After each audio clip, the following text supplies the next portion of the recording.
Star director Shankar గురించి చెప్పాలంటే robo సినిమాకు ముందు, ఆ తర్వాత అనే చెప్పుకోవాలి. రోబోకు ముందు శంకర్ చేసిన సినిమాలు అన్నీ కూడా దాదాపుగా మాస్టర్ పీస్లే.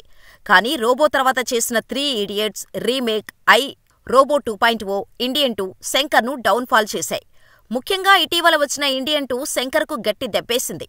ఈ సినిమా ఫ్లాప్ కారణంగా Shankar next project game changer ఎలా ఉంటుందో అనే డౌట్స్ కూడా వచ్చాయి. ఈ విషయంలో మెగా ఫ్యాన్స్ కూడా డిసప్పాయింట్ అయ్యారు. కానీ ఫస్ట్ టైం సొంత కథ కాకుండా వేరే కథతో సినిమా చేస్తున్నాడు శంకర్. కార్తీక్ సుబ్బరాజు ఇచ్చిన కథతో గేమ్ చేంజర్ను తెరకెక్కించాడు. తను ఒక్కడు పోకిరి రేంజ్ కమర్షియల్ సినిమా చేయాలని ఎప్పటినుంచో అనుకుంటున్నానని, అది గేమ్ చేంజర్ అయిందని శంకర్ చెబుతూ వస్తున్నాడు. ఈ నేపథ్యంలో లేటెస్ట్గా వచ్చిన ట్రైలర్ గేమ్ మొత్తం చేంజ్ చేసేసింది. ఈ ట్రైలర్ చూసిన తర్వాత వింటేజ్ శంకర్ను చూడబోతున్నామని అంతా ఫిక్స్ అయ్యారు.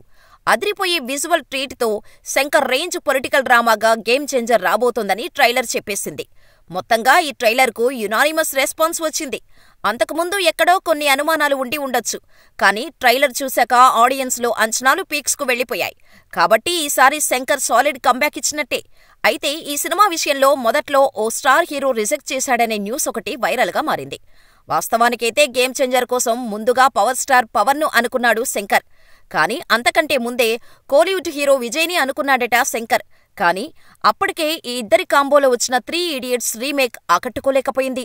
దీంతో ఎలాగైనా విజయ్కి హిట్ ఇవ్వాలని అనుకున్న శంకర్ కార్తీక్ సుబ్బరాజ్ చెప్పిన గేమ్ చేంజర్ కథను వినిపించాడట.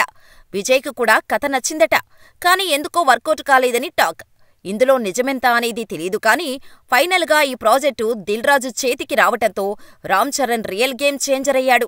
మరి జనవరి 10న రానున్న గేమ్ చేంజర్ ఎలా ఉంటుందో చూడాలి.